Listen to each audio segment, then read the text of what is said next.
La región Bajío, durante las 2 últimas décadas, ha presentado un crecimiento y un desarrollo sin precedentes que es considerado hoy en día como el crecimiento más rápido en México y en América Latina. Este crecimiento se ha dado gracias a la industrialización en esta región por el establecimiento de empresas de marca mundial con diferentes giros como la industria automotriz y aeronáutica. Es importante incluir todas las pymes que han sido igual de significativas para el crecimiento económico, empresas que son mexicanas y que han nacido gracias al establecimiento de las corporaciones transnacionales.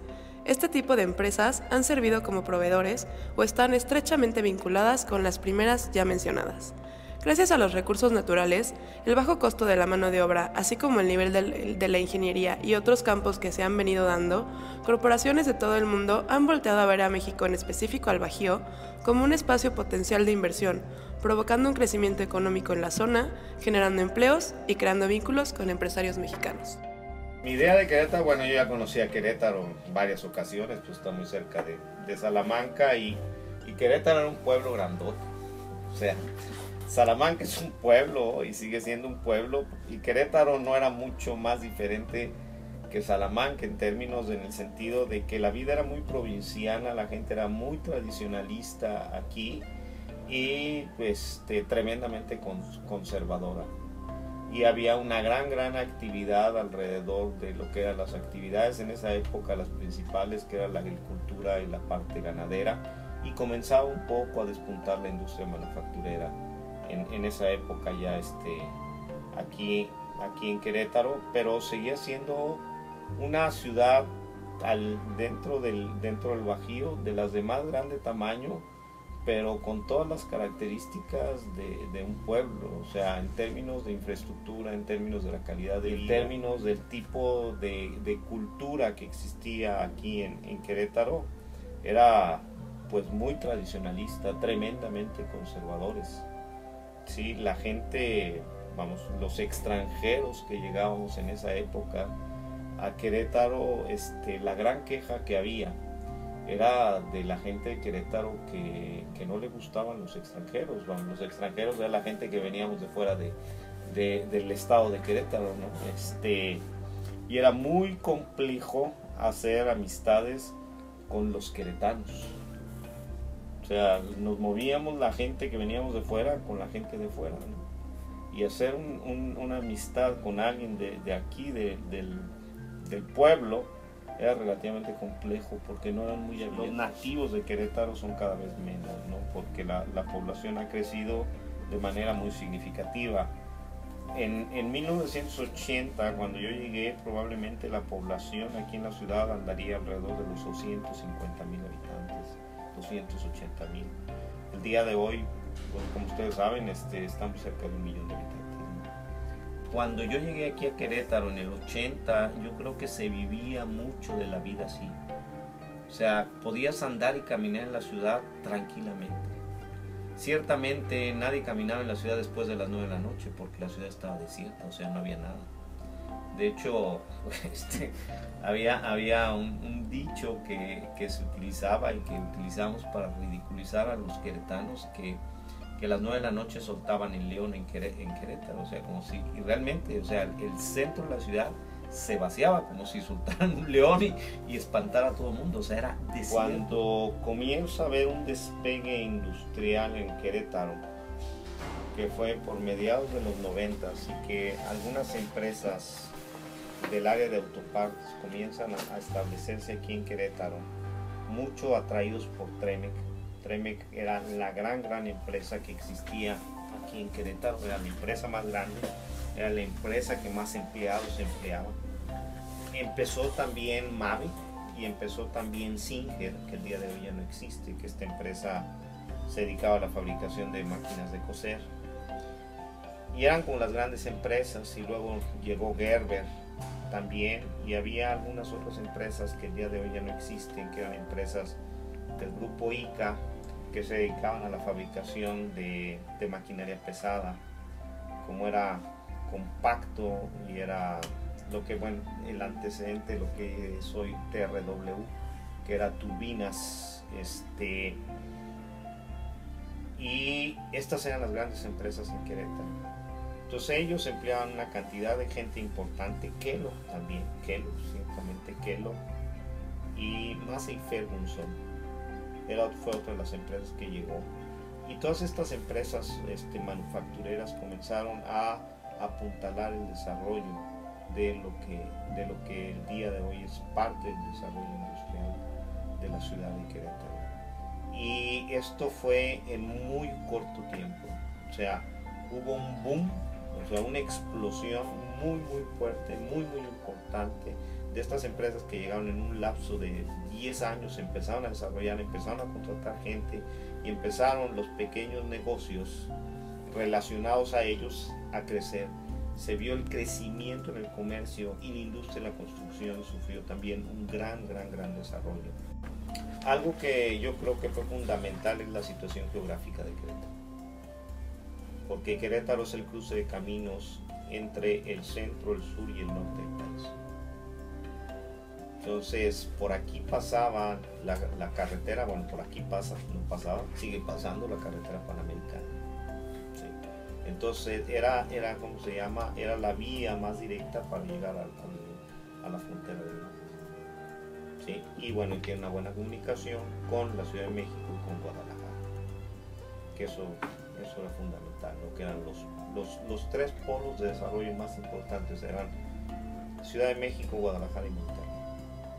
Y con todos ellos existía una vía directa desde Querétaro.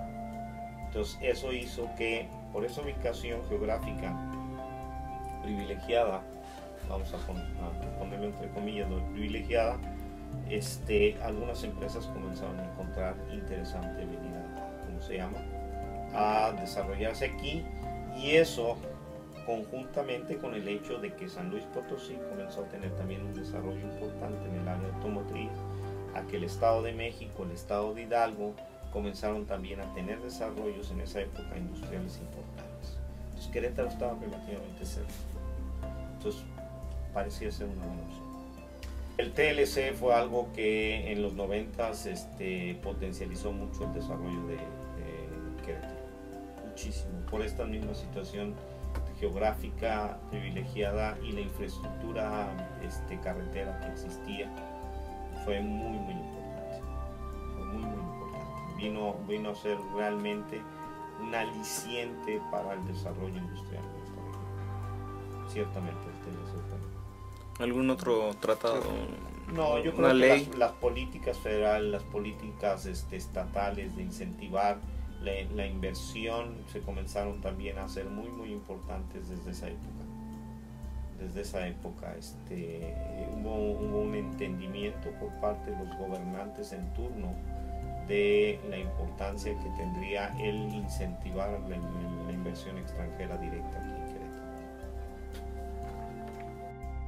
Que lo que ocurre en estos tres estados es un poco parte del reflejo de lo que ocurre entre nosotros y es parte de nuestra idiosincrasia, ¿no? Y es nuestro individualismo.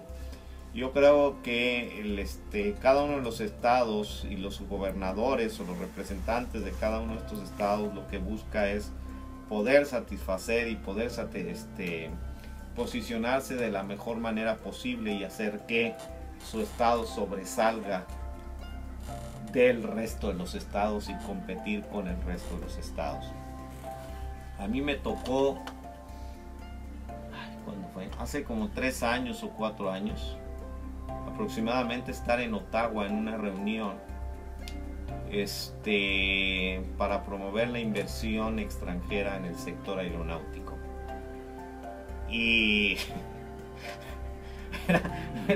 era impresionante lo que se veía, porque había representantes, había 3 gobernadores, estaba el embajador de México en Canadá, que había sido el antiguo gobernador de Chihuahua, y los secretarios de Economía o de Desarrollo Económico, como se les llamase, en los diferentes estados de 8 diferentes estados del país.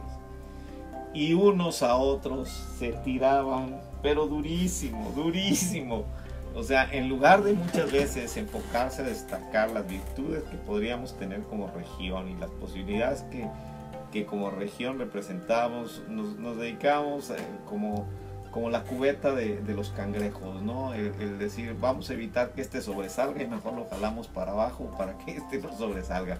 Y en lugar de ayudar a decir, bueno, vamos a todos a trabajar y a colaborar. Y yo creo que en el Bajío se puede hacer mucho más. Afortunadamente yo creo que un poco con el desarrollo y con la visión de tener un clúster en el área automotriz del gobierno estatal o de los gobiernos estatales en aquella época, y surge como una iniciativa precisamente para alentar todas estas posibilidades que comenzaban a surgir para potencializar el desarrollo de la inversión extranjera directa, y porque ya se comenzaba a hablar de los tratados comerciales con los Estados Unidos y Canadá particularmente. O sea, a partir de la globalización y de la ronda de Uruguay, del GATT, pues se comenzó a gestar una posibilidad de tener acuerdos comerciales y de liberar el proteccionismo bajo el cual estaba metido el país, o duró con esta política por 50 años, y liberar todas estas políticas y promover el desarrollo de la inversión extranjera y el desarrollo de la inversión mexicana en el extranjero también, ¿no? Abrir un poco las fronteras hacia la competitividad, hacia lo que en aquel entonces se llamó la globalización, ¿no? La globalización comercial. Y esto trajo, entre otras cosas, como consecuencia el hecho de que estas estrategias, bueno, había que arroparlas, había que cubrirlas, había que generar espacios para poder admitir todo este tipo de empresas que potencialmente se veía que pudieran llegar al país, bueno, y en general aquí al centro de la República, que bueno, ya tenía una vocación en el área de las autopartes. Yo creo que Querétaro va a ser un polo, o está siendo un polo de desarrollo industrial, particularmente en la industria manufacturera, muy importante. Si el día de hoy en la industria manufacturera representa el 52% de la estructura industrial de Querétaro, yo creo que esto va a llegar al 70% probablemente en los próximos 5 años. Respecto a la etapa posrevolucionaria y los actores de esta, se puede ver hoy en día que gracias a las bases que pusieron en aquellas épocas fueron determinantes en el México actual, debido a que la política del presidente Alemán Valdés se veía en contraste con la de Cárdenas. Buscó lo que se vive en el Bajío, un desarrollo y bienestar del país a través del desarrollo económico. Otro factor al que se debe este desarrollo es el incremento en la calidad de la educación en ingeniería en las principales instituciones de educación superior en la región, y el poco precio que representa un profesionista en México si se compara con otros países. La mano de obra no solo es la parte obrera, sino también gran parte la ingeniería y planeación de los profesionistas del Bajío. Las empresas voltean a ver a México por sus tierras, su mano de obra barata y sus mentes capaces de llevar a cabo las operaciones de estas corporaciones. Para finalizar, es importante recalcar la importancia que tiene este desarrollo que se da en la región en la que vivimos, ya que mejora nuestra calidad de vida y nos da empleo.